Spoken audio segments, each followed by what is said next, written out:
Hi everyone, welcome back to the channel study smartly with Jyoti. इससे पिछले lecture में हम लोगों ने देखा जो कोऑपरेशन को लेकर के डुरखाइम का क्या पर्सपेक्टिव है और कार्ल मार्क्स का क्या पर्सपेक्टिव है। कोऑपरेशन जहाँ डुरखाइम बताते हैं कि वो एक तरीके से वॉलेंट्री एक्ट है, वहीं कार्ल मार्क्स बताते हैं वो वॉलेंट्री एक्ट नहीं है, बल्कि वहाँ पे एलियनेशन फील किया जाता है लेबर्स के द्वारा। तो उसमें हमने अच्छे से दोनों थिंकर्स के आइडियाज़ को समझा।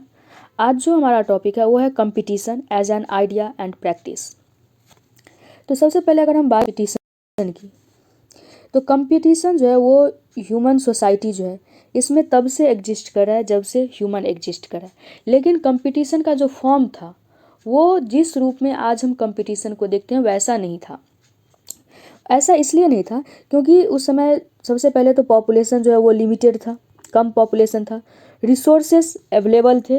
और लेकिन जो भी रिसोर्सेस अवेलेबल थे, आज हमारे पास जितना नेचुरल रिसोर्सेस है उतना उन लोगों के पास पहले जानकारी नहीं थी। बहुत लिमिटेड जानकारी थी, बहुत कम ही रिसोर्सेस का जानकारी था। लेकिन जितना रिसोर्सेस के बारे में उन्हें पता था, और चूँकि पॉपुलेशन कम होने के कारण और कम्युनिटी बेस्ड लिविंग स्टैंडर्ड रहने के कारण जो है लोगों को ईजिली सर्वाइव करने में ईजी होता था और आसानी से सर्वाइव किया जा सकता था। कंपटीशन का लेवल अगर हम कहें तो वो कम था। कंपटीशन का लेवल अगर हम बात करें, इसका इंक्रीजमेंट हमें देखने को मिलता है with the rise of private property. जैसे ही प्राइवेट प्रॉपर्टी का राइज होगा, लोगों के बीच में कंपटीशन ज़्यादा हो जाएगा। क्यों? क्योंकि कुछ ऐसे थिंकर्स हुए हैं वो ये कहते हैं कि ह्यूमन जो है वो हमेशा जो है अपने प्लेजर को बढ़ाना चाहता है और पेन को कम करना चाहता है।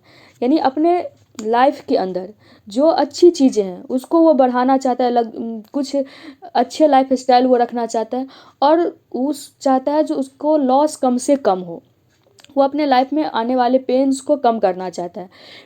अगर मान लेते हैं कि किसी एक पर्सन के पास एजुकेशन आसानी से मिल जाए, हेल्थ फैसिलिटी मिल जाए, जॉब मिल जाए, तो क्या हो गया, उसके लाइफ का वो प्लेजर हो गया। तो वो रिसोर्सेस का यूटिलाइज करके अपने प्लेजर को बढ़ाएगा और पेन को कम करेगा, यानी अनएम्प्लॉयमेंट से वो बच जाएगा। अगर उसको कुछ बैड हेल्थ इश्यूज हो जाते हैं तो उससे वो बचना चाहेगा। तो अगर ऐसा सिचुएशन होगा तो सारे ही इंडिविजुअल जो है वो इसी चीज़ को करना चाहेंगे। हर कोई अपने पेन को कम करना चाहेगा और प्लेजर को बढ़ाना चाहेगा। और अगर हर कोई इसी काम में लग जाए तो क्या होगा, एक तरीके से कंपटीशन फील होगा लोगों के बीच, क्योंकि उसी रिसोर्सेज का यूटिलाइजेशन सबको करना है। तो आज का जो हमारा लेक्चर होगा इसमें हम इसी चीज़ को समझने की कोशिश करेंगे, कंपटीशन के बारे में समझेंगे और जो थिंकर्स हैं, जो सोशोलॉजिस्ट हैं, उनका क्या मानना है इसके बारे में, उसको भी हम डिटेल में एनालाइज करने की कोशिश करेंगे।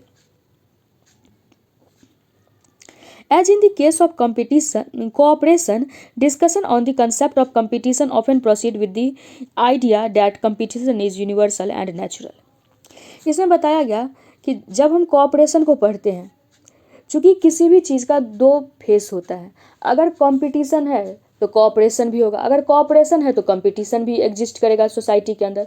तो अगर कोऑपरेशन यूनिवर्सल है, कोऑपरेशन हर सोसाइटी में एग्जिस्ट करती है, जैसे डुरखाइम बताते हैं, जो कोऑपरेशन हमें, अगर हम एंशियंट और प्रिमिटिव सोसाइटी की बात करें तो कोऑपरेशन हमें जो है मैकेनिकल सॉलिडारिटी के रूप में दिखता है, और अगर हम मॉडर्न सोसाइटी की बात करें तो कोऑपरेशन हमें ऑर्गेनिक सॉलिडारिटी के रूप में दिखता है। तो अगर कोऑपरेशन जो है वो हर सोसाइटी में एग्जिस्ट करती हैं, यूनिवर्सल है, तो कंपटीशन भी यूनिवर्सल होगा, क्योंकि सारे ही लोग एक जैसे चीज़ों को फॉलो करने वाले नहीं होंगे किसी भी सोसाइटी में। इसमें बताया गया जो कंपटीशन जो है वो यूनिवर्सल और नेचुरल है, क्योंकि सारे ही लोग रिसोर्सेज का अधिक से अधिक यूटिलाइज करना चाहेंगे। तो ये नेचुरल सी बात होगी, जो जहाँ पे लोग रहेंगे वहाँ पे कंपटीशन होगा ही।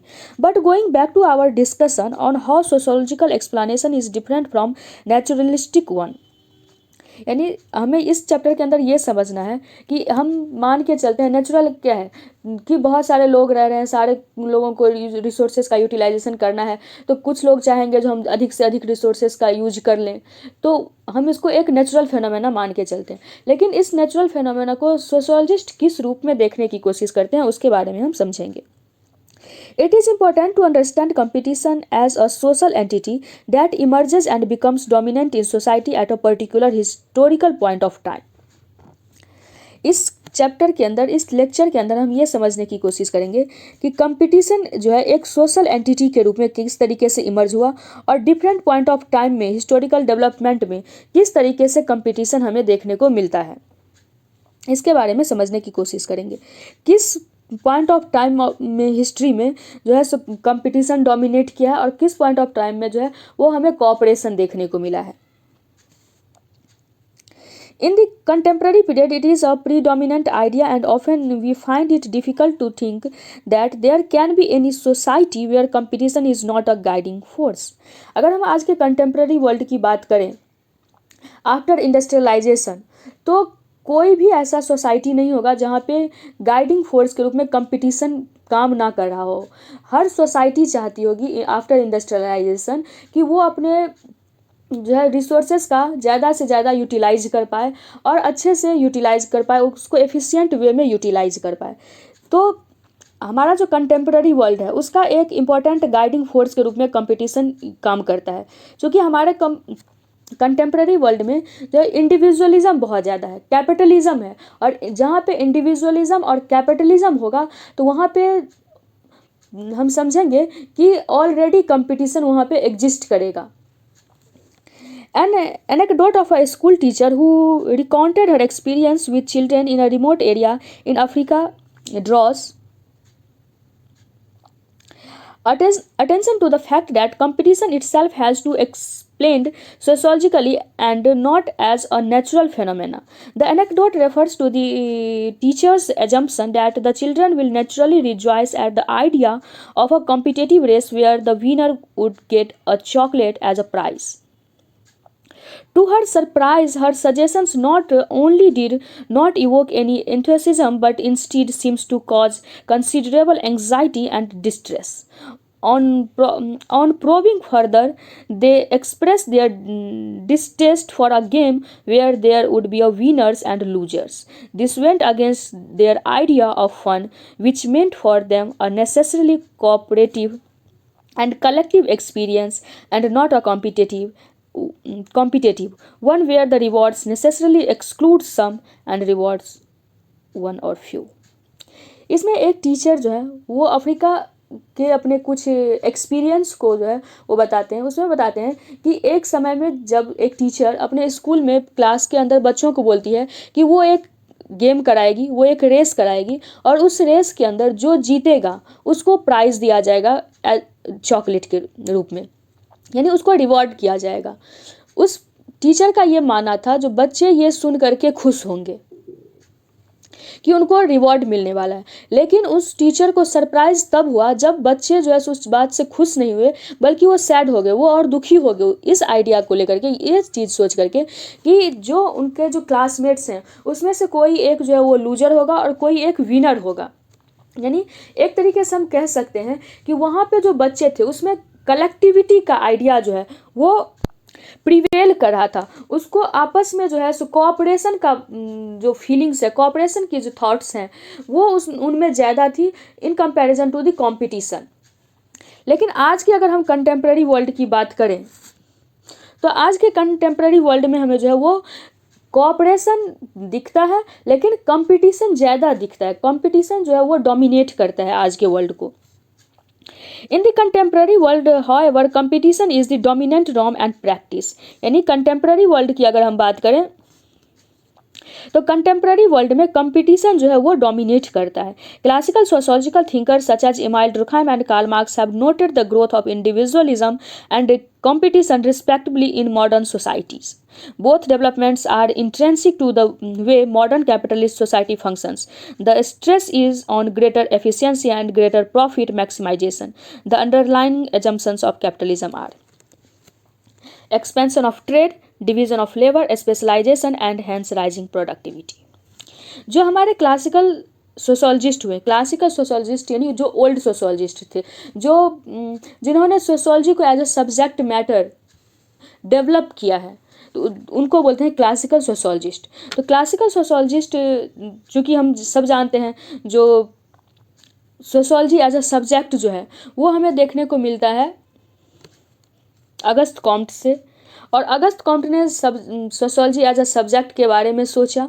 उसके बाद इमाइल डुर्कहाइम आते हैं, उन्होंने जो और सारे जैसे कि सुसाइड ले लेते हैं, तो सुसाइड जो है सबसे पहले उसको साइकोलॉजी के अंदर पढ़ा जाता था, लेकिन सुसाइड को इमाइल डुर्कहाइम ने सोशोलॉजिकल पर्सपेक्टिव से समझने की कोशिश की। डिवीजन ऑफ लेबर पहले इकोनॉमी का सब्जेक्ट हुआ करता था, उसको इकोनॉमिक पर्सपेक्टिव में समझा जाता था, लेकिन जब डुर्कहाइम का समय था उस समय डुर्कहाइम ने डिवीजन ऑफ लेबर को एक तरीके से कहें तो सोशियोलॉजी के अंदर समझने की कोशिश की। कार्ल मार्क्स ने डिवीजन ऑफ लेबर को सोशियोलॉजी के अंदर समझाने की कोशिश की। उसी तरीके से अगर हम बात करें रिलीजन की, तो रिलीजन जो है पहले वो स्पिरिचुअलिटी से जोड़ करके देखा जाता था, लेकिन जब ये थिंकर्स आए कार्ल मार्क्स और डुर्कहाइम, इन्होंने रिलीजन का क्या इम्पैक्ट है सोसाइटी पे, सोसाइटी किस तरीके से रिलीजन को देखती है, वो सोशियोलॉजिकल पर्सपेक्टिव से उन चीज़ों को समझाना शुरू किए। तो इस तरीके के जो शुरुआती सोशियोलॉजिस्ट थे उनको क्लासिकल सोशियोलॉजिस्ट कहा जाता है। तो जो क्लासिकल सोशियोलॉजिस्ट हैं उनका मानना है कि जिस तरीके से इंडस्ट्रियलाइजेशन के बाद हमें पता है जो इंडिविजुअलिज्म का ग्रोथ हुआ, तो इंडिविजुअलिज्म के ग्रोथ से हमें कॉम्पिटिशन भी देखने को मिलता है। क्योंकि और उससे जुड़ा हुआ है कैपिटलिज्म, चूँकि कैपिटलिज्म के इंडिविजुअलिज्म का ग्रोथ हुआ, कैपिटलिज्म का ग्रोथ हुआ। और कैपिटलिज्म किस चीज़ पे फोकस करता है? कैपिटलिज्म का फोकस होता है प्रॉफिट मैक्सिमाइजेशन, ज़्यादा से ज़्यादा प्रॉफिट, और हर इंडिविजुअल चाहता है कि वो ज़्यादा से ज़्यादा प्रॉफिट ले, और ज़्यादा प्रॉफिट लेने की भावना जैसे ही मन में आई, यानी एक तरीके से कंपटीशन है वहाँ पर। तो अगर हम बात करें कैपिटलिज्म की, कैपिटलिज्म का अंडरलाइन जो है एजेंडा क्या है कि प्रॉफिट को मैक्सिमाइज करना है, जो ट्रेड है उसको बढ़ाना है, जिस चीज़ का प्रोडक्शन किया जा रहा है उसके प्रोडक्टिविटी को बढ़ाना है, ज़्यादा से ज़्यादा प्रोडक्शन करना है। हर चीज़ में अगर हम देखें कैपिटलिज्म में तो स्पेशलाइजेशन ऑफ वर्क होता है। डिवीजन ऑफ लेबर के अंदर हमने देखा था कि स्पेशलाइजेशन ऑफ वर्क होता है। तो कैपिटलिज्म के आने के कारण जो है हम कह सकते हैं कि कंपटीशन का जो ये थिंकिंग था, कंपटीशन का जो ये प्रोसेस था लोगों के अंदर, वो ज़्यादा बढ़ गया है। इसीलिए कहते हैं जो कंटेम्प्रेरी टाइम है वहाँ पे कंपटीशन डोमिनेट करता है। कोऑपरेशन है, cooperation in the form of organic solidarity, जैसे कि डुर्कहाइम ने कहा, वो एग्जिस्ट करता है क्योंकि सारे ही लोग किसी न किसी तरीके से दूसरे पे डिपेंडेंट है। क्योंकि यहाँ पे स्पेशलाइजेशन ऑफ वर्क है, एक इंडिविजुअल किसी एक ही फील्ड में स्पेशलाइज्ड है या दो फील्ड में स्पेशलाइज्ड है, बाद बाकी सारे ही चीज़ों के लिए वो किसी न किसी पे डिपेंडेंट है। और डिपेंडेंसी से जो है वहाँ पे एक अलग फॉर्म ऑफ सॉलिडैरिटी आता है जिसको डुर्कहाइम बोलते हैं ऑर्गेनिक सॉलिडैरिटी।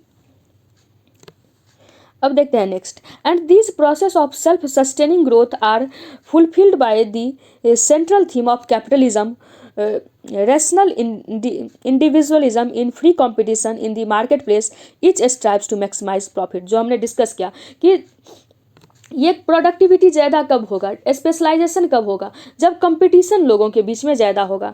प्रॉफिट मैक्सिमाइज कब किया जाएगा, ज़्यादा से ज़्यादा प्रॉफिट सब कमाना अगर चाहेगा तो ये कब आएगा, तो ये कैपिटलिज्म के अंदर आएगा। और जब सारे ही लोग, चूँकि कैपिटलिज्म में जो है एक चीज़ और है, यहाँ पे फ्री विल, यानी इंडस्ट्रियलाइजेशन के बाद इंडिविजुअलिज्म के राइज होने के बाद एक चीज़ और देखा गया कि लोग हर चीज़ को अपने हिसाब से करना चाहते हैं, वो फ्री रहना चाहते हैं, लिबरलाइज रहना चाहते हैं। तो जहाँ पे फ्री विल आएगा वहाँ पे कंपटीशन भी आएगा, क्योंकि हर इंसान अपने प्रॉफिट को मैक्सिमाइज करना चाहेगा, अपने प्लेजर को मैक्सिमाइज करना चाहेगा। तो इससे कंपटीशन का जो है सो राइज होगा और कंपटीशन देखने को मिलेगा कंटेम्प्रेरी टाइम में। The ideology of competition is the dominant ideology in capitalism. तो इस लाइन को याद रखेंगे कि जो कैपिटलिज्म है इसका डोमिनेंट आइडियोलॉजी जो है वो कंपटीशन है। The logic of this ideology is that the market operates in a manner that ensures greater efficiency. For example, competition ensures that the most efficient firm survives। यानी competition से ये पता चलता है, जैसे कि मान लेते हैं 10 फर्म है और 10 फर्म जो है वो किसी एक प्रकार का डब्बा बना रहा था। अब चूंकि 10 फर्म एक डब्बा बनाने का प्रयास कर रहा था और उसमें से कोई 5 फर्म ऐसे हैं जिसका कि डब्बा बहुत ज़्यादा बिक रहा है, यानी तो ऑलरेडी जो 5 फर्म है वो ख़त्म हो जाएंगे या जैसे उसका प्रोडक्शन कम हो जाएगा, धीरे धीरे वो ख़त्म हो जाएगा। यानी कंपटीशन ये इंश्योर किया कि अगर हम सही क्वालिटी और जो डिमांड है मार्केट के अंदर, अगर हम उस चीज़ को प्रोडक्शन करते हैं तो वो फर्म एग्जिस्ट कर सकता है, वो जो फैक्ट्री है वो एग्जिस्ट कर सकता है। Competition ensures that the students with higher mark or best students get admission into prestigious college and then get the best job. In all cases, the best refers to that which ensures the greater material rewards. यानी यहाँ पे बताया गया है जब हम बात करते हैं प्रॉफिट की, तो प्रॉफिट किस चीज़ का? मटेरियल रिवॉर्ड्स का। जिसके पास चाहे वो इनकम की बात करें या कोई जैसे रिवॉर्ड्स की बात करें, तो वो मटेरियल चीज़ों, जो मटेरियलिस्टिक थिंग्स हैं उस पर फोकस होता है। तो जब हम बात करते हैं कि हमें बेस्ट होना है, बेस्ट होना क्यों है? क्योंकि हमें एक अच्छे कॉलेज के अंदर जो है एडमिशन चाहिए। यानी अब जितने भी स्टूडेंट्स हैं उसके बीच में आपस में कंपटीशन हो गया, उसके बीच में इस चीज़ को लेकर के जो है कंपटीशन हो गया कि चूँकि जो बेस्ट कॉलेज होगा उसमें सीट लिमिटेड होगा, तो उस लिमिटेड सीट के लिए अब सारे ही लोग फाइट करेंगे। जो जॉब्स होंगी उसमें सीट लिमिटेड होगी, लेकिन जो बहुत सारे लोग होंगे वो उस जॉब के लिए फाइट करना चाहेंगे, वो उस जॉब को पाना चाहेंगे, अच्छे सैलरी पैकेज के कारण, अच्छे लाइफ स्टाइल के कारण, स्टेटस के कारण उस जॉब को पाना चाहेंगे। तो आपस में क्या हो गया? यहाँ पे कंपटीशन देखने को मिल जाएगा और जो बेस्ट पे पहुँचेगा उसको अधिक से अधिक मटेरियलिस्टिक चीज़ों का वो रिवॉर्ड ले पाएगा, अधिक से अधिक प्लेजर को वो इंजॉय कर पाएगा। Views that humans naturally like to compete has to be understood critically. Like all other naturalistic explanation, competition as a desirable value flourished with the onset of capitalism. बार बार उसी लाइन को बताया जा रहा है। जो कंपटीशन जो है एक कैपिटलिज्म का एक डिजायरेबल वैल्यू है। जहाँ पे कैपिटलिज्म होगा वहाँ पे कंपटीशन हमें देखने को मिलेगा। Competition and the whole laissez faire economy of 19th century capitalism may have been important in promoting economic growth. अब जो है सो कैपिटलिज्म को और कंपटीशन को इसको इकोनॉमिक ग्रोथ से जोड़ करके भी देखा जा रहा है। जैसे ही लेजर फेरी का मतलब होता है फ्री इकोनॉमी, जहाँ पे कोई भी बाउंडेशन नहीं है गवर्नमेंट का रोल कम है और जो प्राइवेट प्लेयर्स हैं वो ईजिली वहाँ पे compete कर सकते हैं। तो जैसे लेजर फेरी है, जैसे कि इंडिया का अगर एग्जांपल ले तो इंडिया में पहले 1991 जब लिबरलाइजेशन, प्राइवेटाइजेशन और ग्लोबलाइजेशन आया 1991 में, उससे पहले क्या होता था कि हमारा इकोनॉमी क्लोज्ड इकोनॉमी होता था। गवर्नमेंट के पास टेंडर होता था, कुछ गवर्नमेंट की कंपनी होती थी या कुछ प्राइवेट प्लेयर्स वही होते थे जिसको कि गवर्नमेंट अलाउ करती थी और वो फिक्स्ड अमाउंट ऑफ थिंग्स ही बना पाते थे। लेकिन जब LPG आया 1991 में, उसके बाद बहुत सारे फॉरेनर्स कंपनी आ गई, MNCs आ गए, इंडिया के नए नए कंपनीज आए, सबके बीच में कंपटीशन हुआ। अब इसमें सर्वाइव कौन कर पाएगा? सर्वाइव वही कर पाएगा जो बेस्ट दे पाएगा। तो इससे क्या हुआ? इकोनॉमी में डेवलपमेंट हमें देखने को मिला। उससे पहले हमारा जो इकोनॉमिक ग्रोथ रेट था वो बहुत 3 से 4% के बीच में देखा जा रहा था, 5% के बीच में देखा जा रहा था, जिसको कि हम हिंदू ग्रोथ रेट के रूप में देखते हैं। लेकिन 1991 के बाद 8%, 9% का ग्रोथ रेट भी देखा गया। इससे ये तो पता चलता है जहाँ पे कैपिटलिज्म है वहाँ पे कंपटीशन है और कंपटीशन के कारण जो है इकोनॉमिक ग्रोथ हमें देखने को मिलता है। The exceptionally rapid development of the American economy may be attributable to the greater scope of competition in the United States. Example के लिए जो US का इकोनॉमी जो बहुत रैपिडली डेवलप किया, उसके पीछे एक तरीके से कह सकते हैं जो वहाँ कैपिटलिज्म का डेवलपमेंट हुआ, कैपिटलिज्म के कारण लोगों में कंपटीशन था और उस कंपटीशन का रिजल्ट है जो USA का इतना ज़्यादा इकोनॉमिक डेवलपमेंट हुआ। लेकिन क्या कंपटीशन तो हर सोसाइटी में रहा है, तो कुछ देश गरीब और कुछ देश इतने अमीर कैसे बन गए? तो इसके बारे में हम ये नहीं कह सकते हैं कैपिटलिज्म के कारण जो है इकोनॉमिक का डेवलपमेंट जो है ऐसा कोई फिक्स्ड वैसा वैल्यू नहीं है जो कंपटीशन जहाँ होगा वहाँ पे इकोनॉमिक बहुत ज़्यादा डेवलप करेंगे।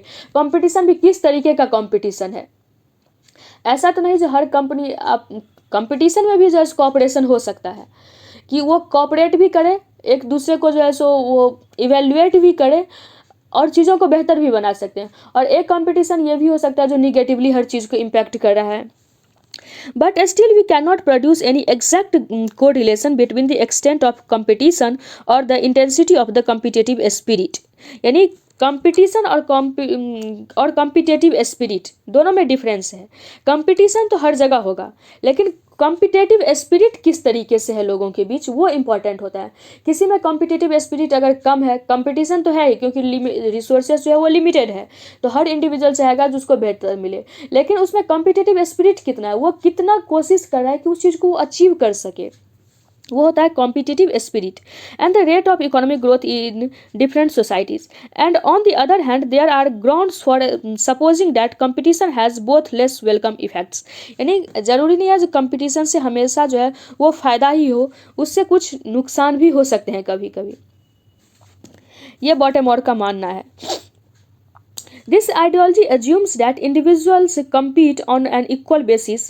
यानी जब हम बात करते हैं कंपटीशन की, तो कंपटीशन में हम ऐसा मान के चलते हैं जो सारे ही लोग इक्वल हैं। हमारे जब हम कंपटीशन के बारे में सोच रहे होते हैं तो हमारे ब्रेन में कभी ये नहीं आता है जो सारे इंडिविजुअल्स इक्वल नहीं है। हम ये मान के चलते हैं जो सारे लोग compete कर रहे हैं। जैसे एक क्लासरूम है, एक क्लासरूम के अंदर 40 स्टूडेंट है, तो उनके बीच में कंपटीशन है, लेकिन उस 40 बच्चे का जो सोशियो इकोनॉमिक बैकग्राउंड है वो अलग अलग हो सकता है। तो कंपटीशन तो उन सब के बीच में है, लेकिन उनका जो सोशियो इकोनॉमिक बैकग्राउंड है, उनका जो सोशल स्टेटस है, उनका जो स्ट्रेटिफिकेशन है सोसाइटी के अंदर, on the basis of class, on the basis of caste, on the basis of other things, वो उसको कहीं ना कहीं इम्पैक्ट करता है उसके कंपटीशन प्रोसेस को। तो इसमें यही चीज़ बताया गया, the ideology assumes that individuals compete on an equal basis, that is that all individuals are positioned equally in the competition for education, job, resources. But as earlier discussion on stratification or inequality showed, individuals are placed differently in society. यानी individuals जो है उसमें differentiation है, सारे लोगों का socio economic background, political background जो है वो एक नहीं है। तो कंपटीशन में भी जो है वो एक तरीके से रोल, उनका कॉम्पिटेटिव स्पिरिट जो होगा वो एक जैसा नहीं होगा। If the greater number of children in India do not go to school or drop out sooner rather than later, then they remain out of the competition entirely. अगर हम इंडिया की ही बात कर लें तो इंडिया में अगर मान लेते हैं, चूँकि बार बार जो है असर जैसे रिपोर्ट्स आते रहते हैं, तो उसमें क्या बताया जाता है कि इंडिया में ड्रॉप आउट रेट जो है वो बहुत ज़्यादा है। Specially states like Bihar, UP, Jharkhand जैसे जो स्टेट्स हैं, वहाँ पे स्टूडेंट का ड्रॉप आउट रेट जो है बहुत ज़्यादा है। लोग जो है सो पूरे एजुकेशन कंप्लीट नहीं कर पाते हैं। उसमें भी अगर जेंडर की बेसिस पे देखें तो गर्ल्स का जो ड्रॉप आउट रेट होता है वो ज़्यादा होता है, चूँकि स्कूल में जो है कह सकते हैं अच्छा वॉशरूम नहीं होता है, अच्छा जो है सो साफ़ सफाई जैसे चीज़ें नहीं होती है, और बहुत सारे जो हमारे पेट्रियार्कल सोसाइटी होता है उसके भी माइंडसेट्स और बहुत सारे कंस्ट्रेंट्स होते हैं। तो ये सारी ही चीज़ें गर्ल्स के ड्रॉप आउट रेट को जो है सो और ज़्यादा बढ़ा देती है। तो जो लोग पहले ही जो है सो स्कूल ड्रॉप आउट हो जाएंगे, तो इंडिया का जो जॉब मार्केट है उसके लिए तो वो कम्पीट ही नहीं कर सकते हैं ना। बहुत सारे जॉब मार्केट से वो ऑलरेडी बाहर आ जाएंगे, उस फील्ड से, उस कंपटीशन से वो ऑलरेडी बाहर आ जाएंगे। तो ये एक एग्जांपल यहाँ पे दिया गया था। तो मुझे उम्मीद है आप लोगों को कंपटीशन के बारे में अच्छे से समझ में आया होगा। इसमें जो कुछ बेसिक चीज़ें हैं उसमें यह है कि कंपटीशन, इंडिविजुअलिज्म और कैपिटलिज्म, इन तीनों के बीच में जो है रिलेशन है। कंपटीशन जो है वो आज के कंटेम्प्रेरी वर्ल्ड में डोमिनेट कर रहा है, क्योंकि कैपिटलिज्म का जो बेस है वो कैपिटलिज्म बेस्ड जो है हमारा जो सोसाइटी है, हमारा जो वर्ल्ड है, उसमें बेसिकली जो है सो प्रॉफिट मैक्सिमाइजेशन की बात होता है, और उस प्रॉफिट के लिए ज़्यादा से ज़्यादा रिसोर्सेज को पाने के लिए सारे ही लोग आपस में कम्पीट करते हैं। ये मेन जो है सो वो आर्ग्यू इतना ही था। और आज इसके बाद जो हमारा नेक्स्ट लेक्चर होगा उसके अंदर जो है हम समझेंगे, उसमें हम समझेंगे कन्फ्लिक्ट और कोऑपरेशन के बारे में। तो अगर आपको ये वीडियो अच्छी लगी हो तो आप वीडियो को लाइक करें, चैनल को सब्सक्राइब करें, और अगर कोई डाउट है तो आप कमेंट सेक्शन में ज़रूर पूछें। Thanks for watching.